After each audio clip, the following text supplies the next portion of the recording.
The link. Hopefully the link will work when everything's said and done. But those of you who are watching, my wife just called me and let me know that she's like, the link on YouTube isn't working. So I will, if it's working for those of us, awesome. If it's not, I will send out the recording. But what's an official launch without massive technical errors, right? Let's keep it authentic. So speaking of that, for the entire audience, thank you first and foremost for being here. I really appreciate it. So welcome to Techclusive. So what I want to do is talk a little bit about kind of where this idea came from, and then John, if you don't mind, I'll take you off now. And then so where the idea kind of came from, and then most of you, everybody on here pretty much knows who I am. So just in a nutshell, so obviously my name is Chris Allaire. I'm the founder and CEO of Verity, award-winning staffing company. That's not what I'm here to talk about, though. The idea for Techclusive came from 30 years of recruiting that I've done on a national level. Everywhere I've ever been has always been, who do I know? My audience, they're CTO, VP of engineering, managers, directors, etc. When they need to hire somebody, they're looking for a senior engineer that knows X, Y, and Z. Hey, Chris, who do you know? If you're looking for a job, right? A lot of the times, some people have reached out to me and just said flat out, who do you know? Oh, you know what? I'm going to pause for a second because I have numerous people texting me, letting me know that I totally screwed this up because the visibility needs to be public, not private, which I've now done. So I'm going to let some people know that I have fixed it, and I'm going to have to start this thing all over again, which would be awesome. So let me, this is fun. See, in case anyone was wondering, I'm definitely not AI, in case you can't figure that out. Okay, so we should be good to go now, hopefully. So basically what I was saying, so I guess I will start kind of from scratch here, which is probably a good way to go. And I got my friend John Orr in the back room just probably looking at me like, Chris, you're making a total ass out of yourself right now, man. This is awesome. So yeah, that's what happens behind the scenes when you're doing stuff. So basically, all right. So welcome to Techclusive. I am Chris Allaire. So a lot of you know who I am, either by by face, by voice, by reputation. Founder and CEO of Verity, the award-winning staffing firm. But to talk about Techclusive and really starting from the beginning is where this idea came from. So I have been in the recruiting space for 30 years, and the vast majority of recruiting, the art and the science behind it, is really about who you know and when you know somebody. And if you're looking to hire somebody, you're looking for a senior engineer that needs X, Y, and Z. The question is always like, hey, Chris, who do you know? Many of us, right? Many of you, I'm looking for a job. Chris, who do you know that could use my background, that could use my skill set? So that's what I've been doing for almost 30 years of my life. Specifically over the last 2 to 2.5 years, I've really noticed that our network and the who you know has been more critical than ever. Especially, we love AI, don't get me wrong, but with the dawn of AI, no one really has any idea anymore, kind of what's real, what's not real. I mean, Jesus, you're talking like fake bots, people, places, things, resumes these days are AI enabled. You pump the job description into a bot, it spits out your resume to make sure it looks like the job description, and then you're getting resumes that all look the same. So you have no idea kind of what's real anymore. At least that's what I'm living on in the recruiting world. AI emails, and I don't even want to talk about how many AI emails everyone's getting on a day-to-day basis these days. I assume that you're all getting them, probably as many as I'm getting. I've probably gotten 5 since I've started this recording. So there it is. Social media. I have to be on social media because it's what I do, but let's call it spade. LinkedIn kind of sucks, right? It is all this social media stuff it's all a giant game. It's been run by ads. Whoever's the loudest, whoever complains the most, whoever pays to boost the ad, likes, posts, comments, tags, thumbs, the thumbing up, the thumbing down, and all the stuff that you have to do. It's just a giant game. And the people who play the game are on this thing all day long. So if you have a job, you're not on this all day long. I think the content has turned into kind of crap. The other thing with LinkedIn, for those of you who know or don't know, none of the information up there is verified or accredited. If I wanted to change my title to the God of Three Kingdoms, I can do that right now, and there's no one that can argue with me. I can change my work location. I can change who I work for, and none of it will ever be verified. So for those of you who don't know that, that's an actual fact that's out there. If someone wants to go on there and say they work for a Verity, I can't stop them. Okay? That's crazy, in my opinion. So again, how do you know what anything's real around there? What I've used LinkedIn messaging, what I've used LinkedIn mostly for these days that I found best is just the messaging component of it. And the reason I think the messaging component of it's great, honestly, is because that's what's real. They know it's from me. They know it's a real message from me, that some bot didn't write it. And I will typically get a response back quicker through LinkedIn Messenger than I will through an email. So it's kind of the texting, messaging, you know who it's from. And we should be, and anyway, so it's a little bit more real. There are a lot of people, especially on this call right now, or this meeting, whatever you want to call it, that are members of groups, Slacks, channels. And what I've even been told by friends of mine that are on these things is even their Slack channels have been taken over by ads, by vendors. And I have a good friend of mine that you guys will meet later, who's one of the CISOs. He's up for one of the national CISO of the Year awards. And a while ago, he was telling me that his Slack channel got infiltrated by vendors, and he was just trying to get an honest opinion about a software or a package that they were using. And then next thing you know, he's getting direct messages and emails, and all of it was from the sales rep for that piece of software. So even he was telling me that I'm not getting accurate information anymore. So the who you know world is more critical than ever. I love the example I give a lot of times is when you want recommendations for a restaurant, a movie, places to go, things to see, things you might like, you're typically going to ask people, right? I know we all love, Yelp and Google's and all this other kind of stuff, but even then, right, give me 5 stars and you'll get a $5 Starbucks or Amazon gift card. Everybody has been offered that by all these things. So you don't even know if the restaurant's 5 stars because they may have given me a gift card. I'm like, sure, I'll like 5, whatever. I'll take 5 stars. Here you go. Who really cares? So when you ask friends, family, people people you trust, you're going to get an honest answer. All that said, wrap it all onto a package where that's where the all of this combined is where the idea for Techclusive came in. Really a community, a safe place, no vendors, no ads, no recruiters, no sales pitches, just a safe place to give and get information for tips, tools, trick, authenticity, my word out there, genuosity from real people who have something that they want to give and get. If you think about this, like when settlers first came into a village, right? When they first landed on undeveloped areas, the first buildings that were typically constructed, the first things that were built were centered around community, survival, and order.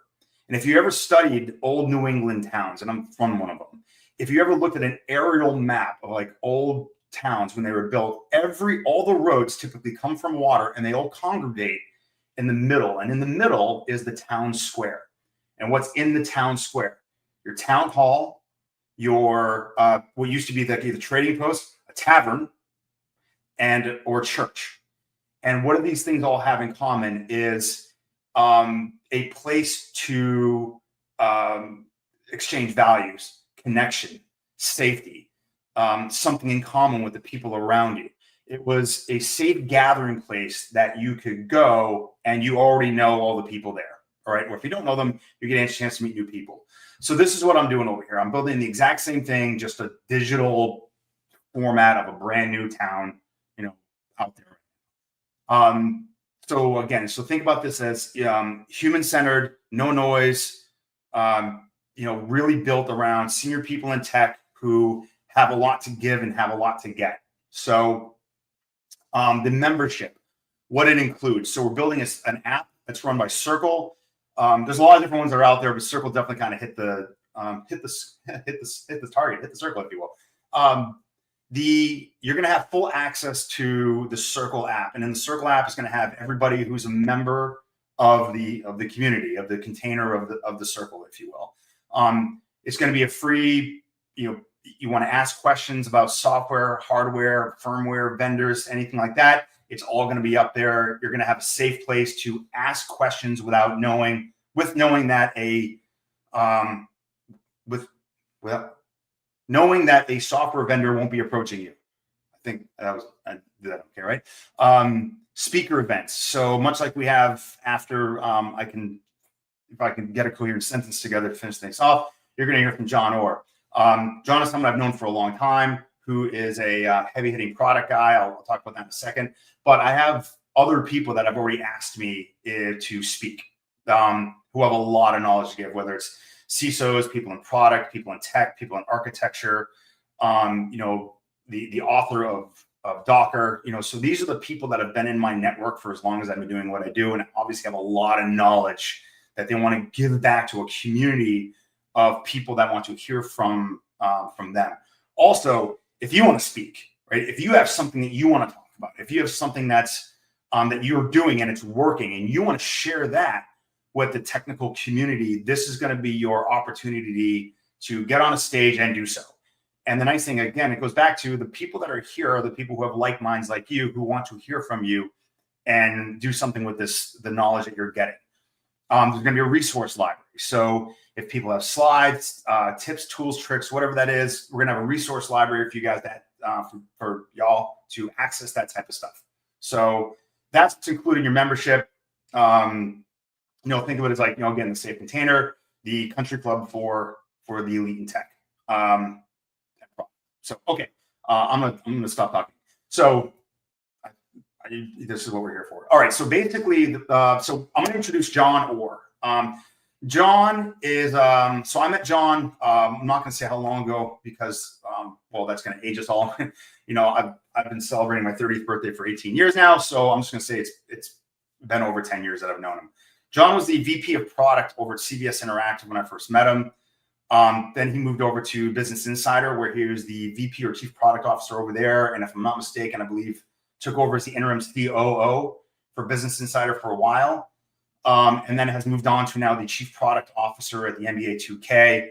And again, anytime I talk about product, anytime I've talked about ideas, his values and the way he thinks are dead on point for the way I believe also. So I'm going to turn this over to John, and I'm going to finally stop talking. So thank you, everybody. John, there he is. Take it away. Let me see if I can get myself out of here.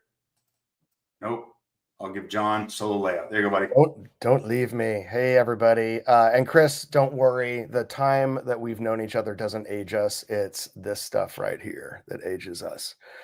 Hello, everybody. My name is John Orr. As Chris said, I am the head of tech and product at the reimagined NBA 2K League, which we've now relaunched as of last week, calling ourselves NBA Take-Two Media. We're an entertainment company centered on basketball culture, basketball, gaming, fashion, music, and celebrity. You'll see a lot more from us in the coming months. We're a joint venture between the NBA and Take-Two Interactive, which makes the video game NBA T2. I am super psyched to be here. And Chris, you already touched on a ton of the things that I want to talk about. So it's a fantastic dovetail. I'm just going to kind of riff a little bit, everybody. I don't have any slides for you today. So unfortunately, you're going to have to look at my mug, I suppose, and, feel free to tune out and listen to the dulcet tone of my voice. But I've been doing some form of tech and product for a few decades. I've hired tech and product teams for a few decades, and that's how I got to know Chris. Why do we hire tech and product organizations? Because as a builder, you and myself and many of you are in the business of building things for people. And in today's day and age, it's really easy to lose sight of that, I feel like. Why do we do what we do? I'm trying to explain this to my parents, and I've been unsuccessful for decades in trying to tell them what I do. It's when you go online and you want to buy a pair of socks, I don't make the socks. I make the infrastructure that allows you to go online, find the socks, and get them drop shipped to your door. When you go online to share crappy memes on social media, I don't make the memes. I am the conduit by which the memes get back and forth between you and your friends. But I feel like, and Chris, you illustrated this very well with a lot of your examples. Technology has been such an enabler for us and teams like mine for decades, but we're really at a pivotal inflection point with how technology has promised to deliver on the unmet needs that we all have as human beings and what we're actually getting nowadays. There's a ton of technology that is looking for a problem. These are solutions looking for problems, not solutions to unmet needs that we have as human beings. And so I think there's a tremendous amount of opportunity right now to rewrite the script in terms of how we build things as builders, especially in the tech and product space.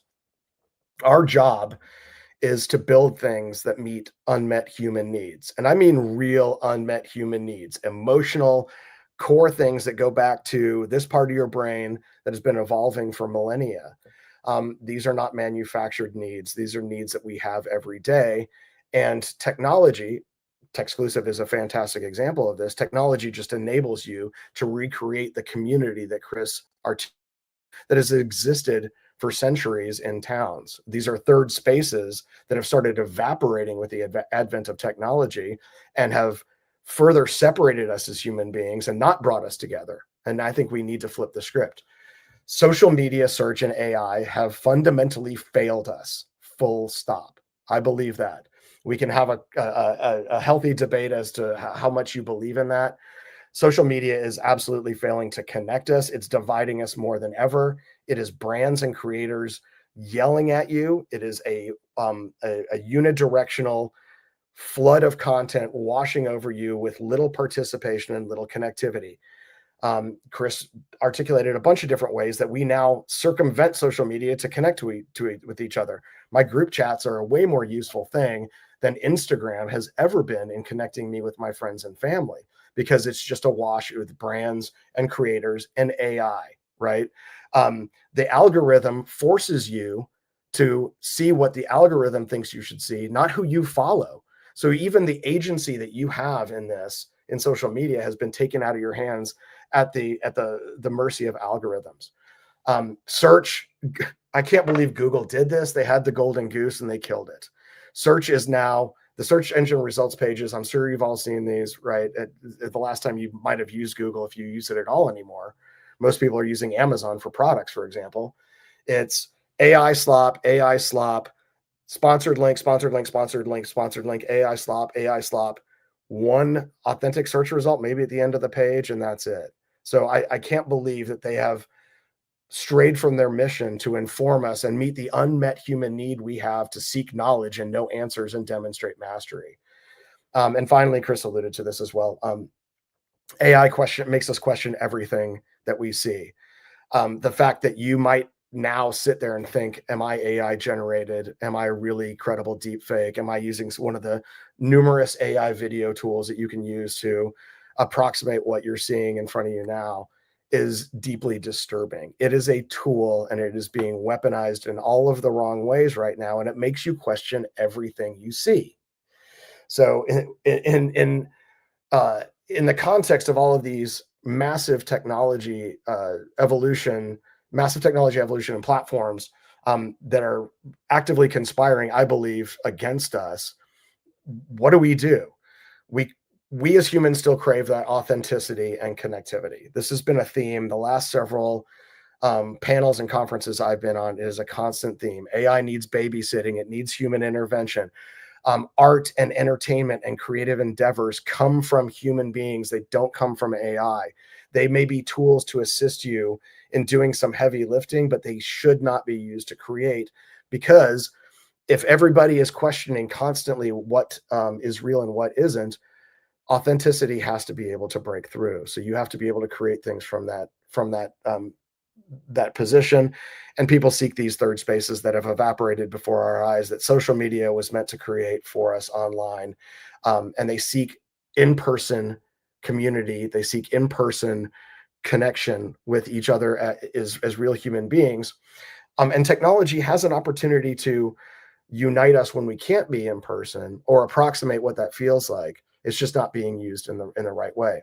And I think that's largely because product creators and technology organizations have strayed from the fundamental question we need to always be asking ourselves, like, who is this for? Why do they care? What is the unmet need that we are meeting that nobody else is meeting?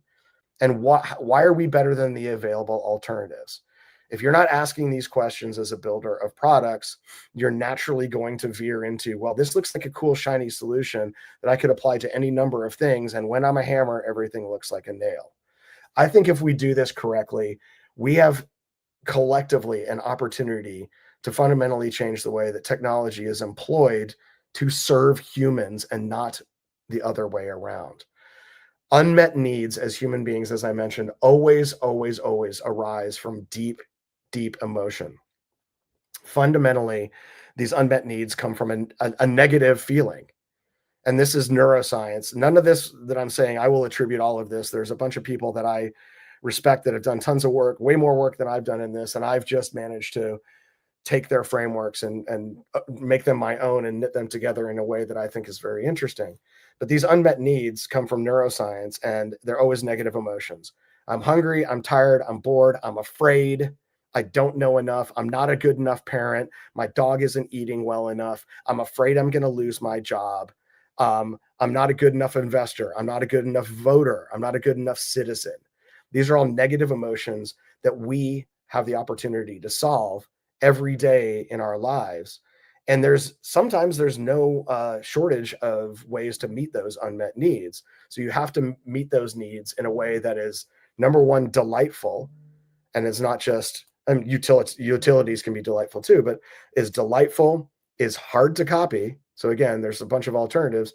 And by the way, spins off margin, because fundamentally what you need to be able to do paid for all of this so you can do more of it, not to return equity to investors or make the private equity firms happier. You need to spin off margin so you can afford to do more of this and serve more of your community. And that starts with, again, examining these unmet human needs. Fundamentally, there are 4 of them, and they appeal to organs that we all have as human beings. The brain, the heart, the gut, and this is not my language, so apologies, the genitals. So the brain is a human need to demonstrate mastery and seek knowledge. That is how we survive as a species, is we understand our environment, we understand it better, and we can make progress as individuals and as a society. And that's number 2, the heart, the desire to be part of something that's bigger than we all are. We're social animals. We need to be parts of communities. You always hear about animals and humans that when they are left alone, they just go away to die. Or when couples get older and their partner dies, the surviving partner dies immediately thereafter. We need to be connected. The gut goes back to our need to accumulate resources in the most efficient and effective way possible. And finally, the genitals are all about finding a mate and proving that you are a worthy mate, because we need to perpetuate the species. These are all fundamental things that come from here for millennia, and no amount of technology is going to erase those needs from us as human beings. However, technology can help meet those needs. And so if you look at big companies that have aligned themselves around that, Google, before they kind of screwed things up with their search engine results pages, was meeting the brain, right? The human need to acquire knowledge quickly. Social media, before it screwed up, was meeting the need of the heart to be connected. Amazon, one could argue, was meeting the gut. I can get things immediately and cheaply at bulk. And so I'm providing for my family and I'm accumulating resources. And then you could look at Apple or Rolex or any number of luxury brands as meeting the genitals. I am capable of affording luxury items. I am a capable provider. Therefore, you should mate with me. And those are the things that we just rewind the tape and you look at what are the unmet needs that people are transiting during their normal lives. And if your product can meet 2 or 3 or all 4 of those, then you start making it hard to copy. And what we fundamentally need to do is identify what is the core product that we all create to meet those unmet needs. The concept of the core product is a straight line to those human emotions. The actual product is the container that contains the core product. And then there's a concept of an augmented product. And there's a couple of examples I like to use. So I'm getting on a plane later on today to head back home. I'm here with my parents, helping out my parents. But I'm getting on a plane. I bought an airline ticket. That is not the core product. The seat on the airline and the airline ticket is the actual product. What is the core product of an airline ticket? It's freedom. It's mobility. It's me being able to connect with my parents who live in another state and come help them out and see them and connect with my family when I'm not with them. I can really easily do that. So the core product is freedom or mobility, family connectivity. The actual product is the airline seat. And then you've got the lounge or Sky Miles or the ability to get status. Those are the augmented products that make the product feel better and has some competitive cachet. So when we're building products, we need to think about what is the core product that we're trying to create and how does it meet an unmet human need. Once we've done that, any product is meant to be habitually used. And to create a habit, a product needs to be used once a week, at least once a week. And so the immediate question is, how can you make your product something that people reach for once a week? And that will start creating a habit. Again, I'm going to go back and I'm going to cite one of my favorite sources. Nir Eyal created the hooked model. Many of you may be familiar with this. I'm a huge proponent of it. The hooked model is how you have an unmet need. So you take an action to assuage that unmet need. You're rewarded by the action you've taken. So you make an investment that ultimately makes you think of taking that action the next time you feel that unmet need. So how many of us feel an unmet need at least once a week that makes us seek out a solution? And these unmet needs, again, are always negative. This is called an internal trigger, and it's universally negative. If your customer or your audience is feeling a positive emotion, leave them alone, right? If they're feeling a negative emotion, that's a chance to intervene. So what is one of the best habits that we all have? I'm going to argue it's brushing our teeth. And this is a great example. Habits are very positive. It's not just doom scrolling as a habit. Brushing your teeth is a very positive habit. And it is drilled into us, no pun intended, as kids, right? What is the internal trigger for brushing your teeth? Well, to my kids, I'm like, well, if your teeth fall out of your head, you can't eat candy. For me as an adult, it's my teeth fall out of my head. I can't eat ribs or chicken wings or something like that. You can't eat candy. So brush your teeth. If I brush my teeth as a kid, I get a positive review at the dentist. My parents reward me. So now I'm going to make the investment of brushing my teeth twice a day or 3 times a day at a specific time. You need to transit that 4-stage hooked loop hundreds, if not thousands of times to create an association. So I may need to yell at my kids to brush their teeth because I have to remind them that there's a negative consequence to not brushing your teeth. But as an adult, I've transited this thing millions of times. I don't know. I can't do the math. So I now have cemented an association in my head between it's time to go to bed, brush your teeth. It's time to go to bed, brush your teeth. I skip all of that other associations with, I can't eat ribs and my teeth are going to fall out of my head. I've cemented an association. And that is ultimately what you want to do. I feel a negative emotion or it's a specific time of day. I reach for the product that all of you are building. And that is how habits are built. I'm thinking of other really positive and then counterexample habits that get created all the time. I'm here with my parents. My dad is rehabilitating after being in the hospital. And so we have to build some habits with him so he recovers well. And I've noticed if he does his physical therapy and if he does his exercises, he is tired, certainly, but he feels stronger. And so there's he's afraid. He's got this negative association. Well, like my mobility is impacted. I'm not going to be able to have the quality of life that I previously had. So I better do my exercises. If I take that action, the reward is, oh, I'm building more muscle mass. I'm building more flexibility. I'm building more endurance. So I'm going to invest more time in my physical therapy. And so that strength creates a flywheel. And these are the types of flywheels that we all need to create. There's an association. Hey, it's 3:00. I better do some physical therapy because I can get stronger because I've got this goal in mind on down the road. I want to be able to drive my car. I want to be able to work out again. Those are great habits. And those are great examples of how habits get reinforced. There's a reward and I seek that reward. So the next time I feel this association, I'm going to do whatever it takes to get that reward. And humans want these little dopamine hits. So you break big tasks like I want to drive my car down into incremental steps that create these habits so that you're doing something daily, you're doing something weekly.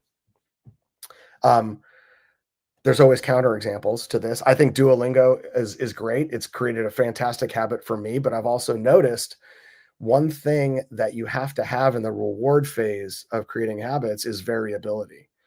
And now I do Duolingo just to kind of like scratch an itch or because I'm nagged that Duolingo is reminding me. I'm not getting the reward that I originally looked for when I started Duolingo, which is I can converse natively with my mom in Spanish. That would be really cool. I don't feel like I'm actually getting better at Spanish. I'm getting better at Duolingo, and those are two different things. And so I think Duolingo could benefit from a more variable reward. Oh, instead of just completing this exercise and saying I ticked a box and I kept my streak going, all these gamification things that you see in the way that people build products, those things are all great. But if there's no variation, you get tired of them, you get bored of them, and you're going to go seek something else. And so I think if Duolingo gave me the opportunity to practice live with a community of people who are similarly situated as me, and I get to spend 15 minutes a week on video, technology can enable this, practicing live with human beings. That's the real thing that I sought out when doing Duolingo is I can practice Spanish. I'm great at Duolingo. If I talk to somebody in the wild, my Spanish disappears and like I immediately start stammering. So these are the ways that you need to build habits, but build sustained habits and the products that serve them. Certainly doom scrolling is a habit that comes from I'm bored or I want to fill up the void between my ears for a certain amount of time. And that has utility, right? I just want to turn my mind off. But if every time I'm bored, I reach for doom scrolling, there's no reward there. I've just wasted time and I don't get that time back. Time is the most precious commodity that we all have as human beings, and you don't get it back. As builders of products, we have to earn that time every single time that somebody experiences our product and get them to make the association that the time they spent with whatever we've built was worth all of the other alternatives. So when I'm bored, you know what I should do? I should practice guitar because I really, really, really want to learn guitar. And my goal is to do a crappy open mic somewhere and do the Cure's Boys Don't Cry in a halfway capable way that makes me feel good about myself. But if I don't practice guitar, I'm never going to get there. But there are so many other things that I could do when I'm bored. And there's a lot of barriers to me practicing guitar. I got to get it out of the case and I got to plug it in. My phone's right here. I should just doom scroll Blue Sky for half an hour. So you need to be mindful of those types of things and the alternative scenarios that you want to create. There is no shortage of alternative substitutes for the amount of time we spend on anything. So earn it. Netflix used to famously say their main competitors was not Disney Plus or Amazon Prime or any other streaming service. Their main competitor was sleep. And so think about the way that Netflix built its products to compete against sleep.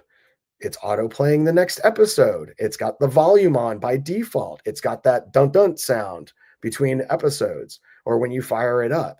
So if you nod off on the couch binge watching Andor, it'll wake you up so you experience more Netflix and you put more time into it and their metrics look better. Whether or not that's a virtuous model or that's a virtuous feature, I think that's up for debate for sure.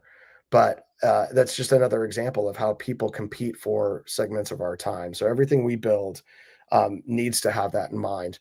Technology is a fantastic way to reach the audiences that we all want to reach in ways that we never could before. I just think that it needs to be employed as a tool, clearly, to meet these unmet human needs, to meet these human emotions, to solve human problems, to develop positive habits. And I think if we can do that, we'll be putting something good into the world. And at this point in my career, what else am I here for?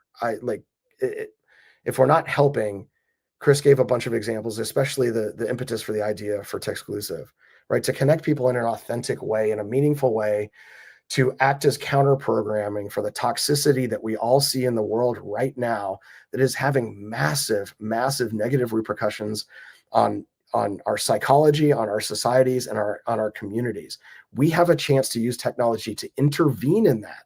I think if we do this in the right way, we are putting good in the world, and we can employ technology, even AI. I'm a skeptic and an adherent at the same time, to foster human connection. And studies have shown conclusively that the more people connect together, the more people band together, we're social animals, to solve problems together for their communities, for their families, for their societies, the better off we're going to be. Isolating people and getting them to react to toxicity is why people overwhelmingly pick up guns and shoot up public spaces, because they've been marginalized and alone and radicalized. We've seen the repercussions of what technology does as a counter example. We have the opportunity to create authentic connections between human beings, whether it's in finance and banking. These are important things, how we serve our communities and our families from a financial perspective, whether it's with Techclusive, whether it's building an entertainment concern for fans of basketball culture, or all of the examples of things that you all are building today, and building teams to build those things. If we keep these components and these anchors in mind, I think we really have an opportunity to counter program against all of the things that I think we've identified as counter examples of what we don't want to really be doing. So that's what I'd like to do. That's what I'd like to try to do. I think storytelling is one of the most important tools we have as human beings, again, to fill the void between our ears. What's on the other side of that void? We don't want to deal with that, so we create stories to fill that up. Storytelling is a tool that we can employ to take a product from ideation to real audiences, meeting those needs. And that's what I hope I've done a little bit of today. So I want to thank you all for listening. Huge thanks for Chris for having me.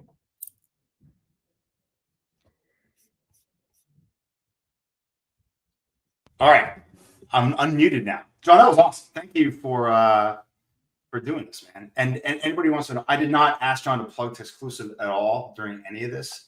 So, but it's fun though, because I was throwing the ideas out for what I was doing. You know, I'm talking to a product guy about a product, right, that I'm building. So it's always pretty awesome to get some really good tips from someone who's one of the best in the business.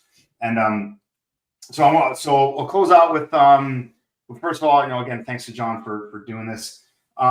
It's interesting because something you mentioned, John, and I've been a big advocate of it, is the experience is really, from a product standpoint, is the experience and what makes things better. You know, because there is a massive difference, as everyone knows, between the Four Seasons and Motel 6. And at the end of the day, it's a room, a bed, and a bathroom, right? But if I say, hey, let's go to Motel 6, my wife is going to kill me.